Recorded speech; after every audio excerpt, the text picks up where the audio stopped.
Bien, pues ya estamos con Virgilio Ortega, que acaba de publicar Palabratología, un libro de lingüística que indaga en la historia de las palabras malsonantes y soeces que forman parte de nuestra vida diaria. Muchas de ellas las escucharán aquí hoy, así que de antemano le pedimos disculpas si alguna de las palabras que vamos a pronunciar les ruboriza. Buenas noches, Virgilio. Buenas noches, Manu. ¿Cómo es posible que a nadie se le hubiera ocurrido escribir antes un libro sobre palabratologías? Algo que decimos tantas veces en nuestro día a día. Claro, pues no lo ha hecho nadie por pudor, por la educación que hemos recibido.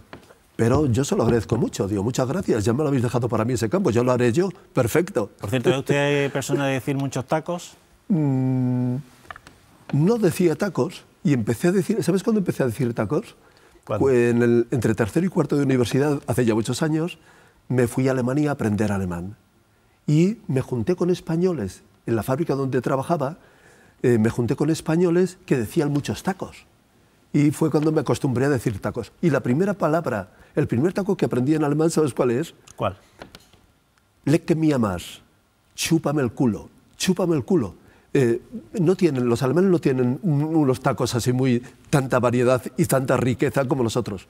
Pero luego eso lo descubrí en Mozart, y Mozart tiene una obra, el K, ahora no recuerdo el nombre, 423, imagínate, que es Lecke mi amas, que sinde, chúpame el culo deprisa, deprisa. Mozart, que es un cachondo, pues usa ese taco y lo pone como título de una obra suya. Chúpame el culo deprisa, deprisa. Wagner. Cuando va Wagner, todos hablamos de Wagner y vale en el desfiladero heroico con las valquirias. ¿Y quién crees que descubre el monte de Venus? Ya las valquirias van a Venusberg. Berg es monte, Venusberg es un monte que estaba en Bonn, que está en Bonn, la antigua capital, y donde iban las parejas a ver si descubrían algún monte de Venus por allí. Hay muchos jóvenes que se creen que son los que descubren los tacos, cuando hace 2000 años se decían muchos de los tacos que decimos hoy día, ¿no? Gran parte de nuestros tacos vienen de hace 2000 y de 2500 años. Y yo me remonto a algunos de ellos. En el libro anticipamos que es un viaje ficticio a la Pompeya del año 79. Claro. ¿Por qué Pompeya? Pues porque tenemos allí, es como si tuviéramos una cámara de televisión allí, de hace casi 2000 años.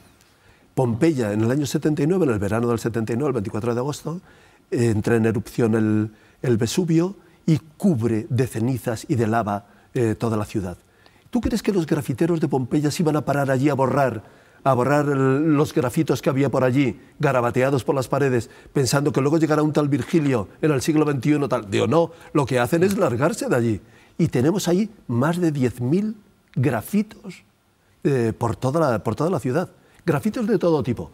Hay grafitos de los gladiadores, que eran como hoy los ídolos del fútbol, los Messi y Ronaldo de entonces. De entonces eran los gladiadores y eran toda la espuela y todas las muchachas estaban locos por ellas. ¿Y qué escribían los gladiadores? Y, pues, ¿puedo decir ya alguna...? Sí, diga taco. Pues, supongo que dicen el nombre de un tal, ese tío, Cunilingue, le chupa el coño a otro y le está acusando de eso. Pero, ¿qué otro tipo de grafitos hay? Estaban en plenas elecciones, había habido, igual que ahora, elecciones, había habido elecciones hacía 4 días, bueno, hacía muy poco tiempo. Pues todas las pintadas de los electores, elige a este, elecciones. ¿De dónde viene elegir? Elecciones, elegir. ¿De dónde viene? Si entienden la etimología, elecciones viene de eligere. Esto puede ser una lección para mucha gente, yo no quiero hacer política, no he venido aquí a esto. Eligere es quitar las hierbas malas. Eligere, inicialmente, es quitar las hierbas malas.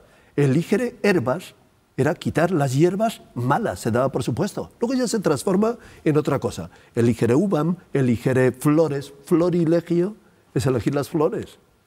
Pues la palabra elección significa eso. ¿Y candidato qué significa candidato? Que llevaba la toga cándida, blanca. Ahora no son muy cándidos algunos. Yo soy un gran defensor de la política. Pero la palabra candidato era cándido, blanco, incorrupto. Mira, te voy a decir una palabra, una cosa ya lo último que digo de política, que no he venido a hablar de política. Los griegos diferenciaban dos tipos de personas, los políticos y los idiotas. Es fuerte. Entonces yo a mis hijos les digo, cuando hay elecciones que no quieren votar, digo, no, tienes que ser político, no idiota. El político era la persona responsable, el que se ocupaba de los asuntos de la polis, la persona que se sentía concernida por los asuntos comunes. Eso era un político. Y el que pasaba de eso, el que solo se ocupaba de lo idión, de lo particular, de lo propio, de lo privado, era un idiotes. Entonces, no seas idiota, le digo yo a mis hijos. Sé un político en el sentido bueno de la palabra. Si tú vas a Atenas hoy, todavía puedes ver idioticos parking. ¿El parking es idiota? No, el parking es privado. El parking es... Pues eso significa, idiota significa privado, el que no se ocupa de los asuntos de la polis, sino solo de lo privado. El problema es que hoy día algunos políticos son idiotas etimológicos. Es decir, que hay algunos políticos que se ocupan de lo privado, no de los asuntos de la polis. Y eso es lo que no puede ser. Y dejando a un lado la política, usted dice una cosa muy certera, en mi opinión, ¿Sí? es que casi todos los niños que con 9 o 10 años cogen por primera vez un diccionario, lo primero que buscan son las palabras prohibidas. Pero como por ejemplo, puta, coño... ¿Cuáles fueron las primeras palabras que tú buscaste en un diccionario? Yo creo que Manu. fue puta. Como yo, claro. Como yo, puta, pito, culo, tetas. Pues esas son las primeras palabras que buscamos. Hay una amiga mía, al principio se iba a llamar palabras soeces, en homenaje a una amiga mía, editora muy culta, que me contaba que ella la primera palabra que había buscado en un diccionario no era ninguna de estas cosas, sino la palabra soez. Digo, ¿qué? A ver, Asun, cuéntame.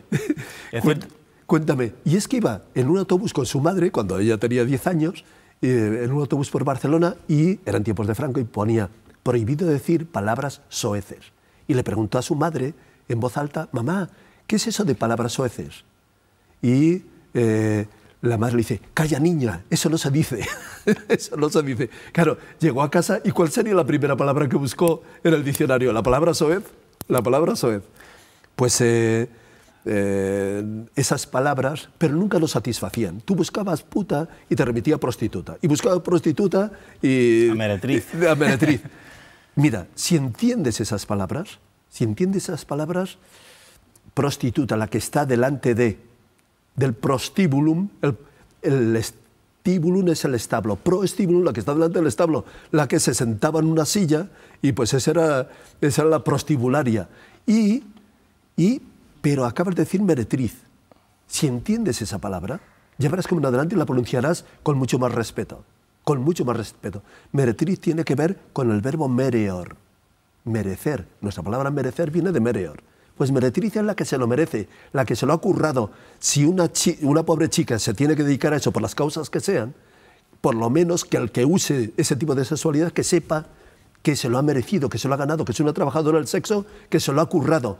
Y ese meretriz en adelante lo tienes que pronunciar con todo el respeto. Los romanos tenían más de 50 formas de llamar a la persona que se dedicaba al sexo y una de ellas era puta era de las menos frecuentes no frecuente. Y sin embargo es la que no ha quedado viva. Claro, pero había palabras muy bonitas. ¿Y es cierto que también llamaban gaditana a las prostitutas? Claro, había un tipo de prostituta porque hay un verso de Marcial, de los españoles cachondos, poetas de aquella época, que dice algo así de Gadibus improbis pueles, de Cádiz las ímprobas muchachas vendrán aquí y moverán sus caderas de una forma impúdica, pero claro, dicho en latín queda mucho más bonito. Entonces que también reverenciaban el sexo, ¿no? Fíjate, esa es una palabra, ese es un punto clave. Para nosotros es pecado. ¿Por qué es pecado? Lo podíamos...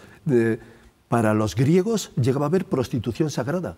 Cuando San Pablo escribe la carta a los Corintios, una de las cartas a los Corintios, ¿por qué?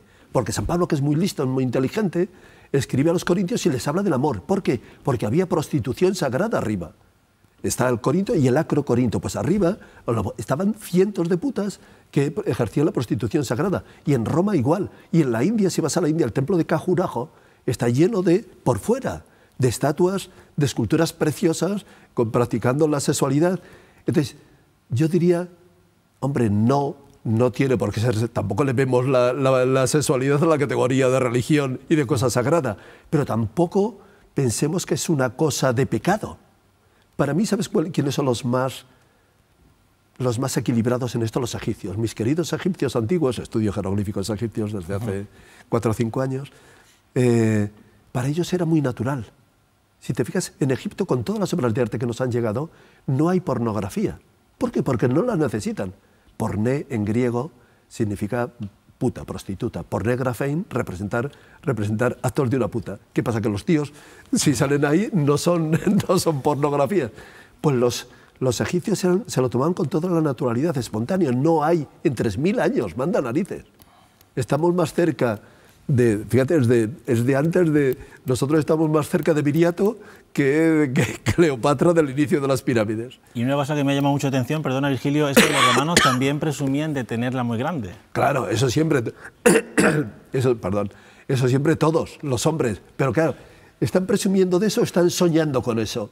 Que esa es otra cosa, es aspiracional, es decir, ich bene futuis puellas multae, aquí me follé a muchas tías, y preparaos tías que voy yo, que voy a hacer esto con todo. ¿Saben lo que decían de Julio César cuando entraba en Roma? Decían, guardad vuestras mujeres, que viene un calvo adúltero. Y guardad vuestra mujer no porque sea calvo. Mira esa ilustración. Eso que estamos viendo es Príato, ¿no? Príapo. Príapo es el dios del sexo, del falo, del pene. Que parece como si pesaran... Lo están pesando en una bilanx, en una balanza, con 2 platillos, y en ese platillo de la balanza tienen el pene de Príapo. Y en el otro platillo, ¿qué hay? Una bolsa llena de monedas de oro. Y pesa tanto su pene como el otro. Está diciendo, oye, este pene vale tanto como un saco de monedas de oro. Es toda una alegoría, claro. Y entre el sexo masculino y el sexo femenino también existía lo que existe hoy de un menosprecio de uno hacia el otro. Claro. Analiza nuestro lenguaje. Cuando decimos eso es un coñazo, es negativo. En cambio, eso es cojonudo, es positivo. Podría ser al revés. Un coñazo podría decir, esto es muy bueno, esto es un coñazo, esto es muy bueno. Y un cojonudo, fíjate qué asco. Podría decir cojonudo que es malo y coñazo es bueno. Pues fíjate qué lenguaje más machista tenemos. ¿Y vagina? ¿De dónde viene la palabra vagina? Vagina es la palabra más odiada por mí. ¿Por qué? Por el machismo que tiene, por el machismo que encierra. La vagina no está concebida por sí misma, sino en función del pene. Me explico. Vagina se decía exactamente igual en latín. Vagina. ¿Y sabes qué significaba? La funda donde metías el gladium, la espada. Era solo la funda. ¿Qué pasa? ¿Que la vagina es solo la funda del pene? Que le den a los hombres. Ahora me pongo yo en plan feminista. Que no. La vagina no se tiene que concebir en función del pene, sino por sí misma. Se tiene que concebir por sí misma. En el libro el 80% de las palabras soeces están relacionadas con el sexo, pero también se habla mucho de vocabulario escatológico. Sí, o sea, también se hablaba, los romanos también hablaban de cagar. Claro, claro. Y hay un verso que cito por ahí que dice... que alguien le persigue a un poeta diciendo testandi legis et legis cacanti. Dice, alguien que me persigue para un poetastro que estaba empezando y se lo pedía a un poeta ya consagrado. Y este le dice que no, que es que me persigues cuando voy por la calle, me persigues cuando estoy de pies, me persigues cuando estoy leyendo y me persigues cuando estoy cagando. Pues eso es un verso inmortal. Estamos viendo en pantalla algo así que sería como un cagatorio. Sobre claro. La gente hacía sus necesidades mezclado, hombres y mujeres, y conversando, ¿no? Pero has usado un neologismo muy bueno, cagatorio. Todo lo que es torio indica lugar en el que. Dormitorio, lugar donde se duerme. Pues esto era un sitio público donde no había letrinas, era una letrina, y no había el concepto de retrete, retirado. No, era una letrina pública. Y socializaban, hablaban mientras estaban allí, pues estaban hablando de esto. Una pintada de Pompeya dice algo así como, cagón que te estás acercando a mi puerta, por favor no lo hagas aquí, sigue hasta la puerta siguiente y hazlo allá. Es decir, en mi puerta no cagues. Pues estos de Diógenes, el del síndrome de Diógenes, que es uno de los grandes personajes de la filosofía griega, era el cínico. Cínico cínico significa perruno, quinquinos, es perruno. ¿Por qué? Porque hacía todo en el ágora. Era un tío muy sabio. Cuando llega Alejandro Magno y él está allí en una tinaja y Alejandro Magno se ofrece a darle lo que quiera. Dice, no, no quiero que me des nada, solo quiero que te quites del sol que me estás haciendo sombra. Pues de Diógenes se decía que follaba. Luego, si quieres, te explico la palabra follar. ¿De dónde viene? Sí, ¿dónde viene? Diga. Pero luego volvemos a Diógenes. Sí, vale. Que no se me vaya. Viene de fuelle. ¿Qué tiene que ver el fuelle con follar? Folis es fuelle. ¿Qué hace el fuelle cuando haces así? Hace fu, fu, fu. ¿Y tú qué haces cuando follas? Pues es simplemente una descripción de un nombre, de un sonido. Follar significaría hacer fu, fu, fu. Bueno, volvemos a Diógenes. Volvemos a Diógenes. Pues igual follaba en el ágora que cagaba en el ágora. Y la gente se lo criticaba. Y él decía, no, igual que vosotros coméis en el ágora, yo puedo descomer en el ágora. Pues lo hacía allí, en la plaza pública, de Pompeya. También, no solamente lo que conocemos como tacos, sino también, y ya para terminar, Virgilio aborda otras palabras como la palabra guarro, la palabra sobaco, la palabra cáncer, que son palabras que por un motivo o por otro las asociamos a cosas feas, digamos. Claro, pero porque es que no solo hablo de las palabras soeces. Para explicar algunas palabras, pues necesito explicar la familia. Suponte, pues explico qué tiene que ver una orquídea con los cojones. ¿Qué tiene que ver? Orquis, esta palabra tiene unos 2.400 años de antigüedad, orquídea. Orquitis solo tiene 200 años, es un término médico que se impone hace 200 años solo. Es inflamación de los testículos. Y orquídea, tú pruebas a sacar una orquídea, esa flor tan bonita, sácala del tiesto y mira a ver qué tiene debajo. Tiene 2 tubérculos de forma ovoide, que son orquis en griego, significa testículo. Orquis en griego, y ese nombre se lo pone nada menos que Teofrasto, el principal discípulo de Aristóteles, el director del Liceo de Atenas después de Aristóteles, y se lo pone así. Y luego cuando llega Linneo, pues acepta ese nombre, digo, perfecto, es una descripción perfecta de los testículos de la planta. O sea, la orquídea en definitiva sería la cojonuda. La cojonuda, eso significa... Interesante, un gran descubrimiento como otros muchos que hemos visto, que hemos leído aquí en Palabratología, un libro sobre el que yo personalmente he disfrutado muchísimo porque es un libro muy soez, lo anticipo, pero también muy culto, muy entretenido y muy interesante. Virgilio, ha sido todo un placer por todas tenerle esta noche con nosotros. Muchas gracias, Manu. Y nosotros nos vemos mañana jueves con un debate electoral con las fuerzas emergentes, UPyD, Ciudadanos, Podemos y Partido Andalucista. Le esperamos aquí para ir a por todas.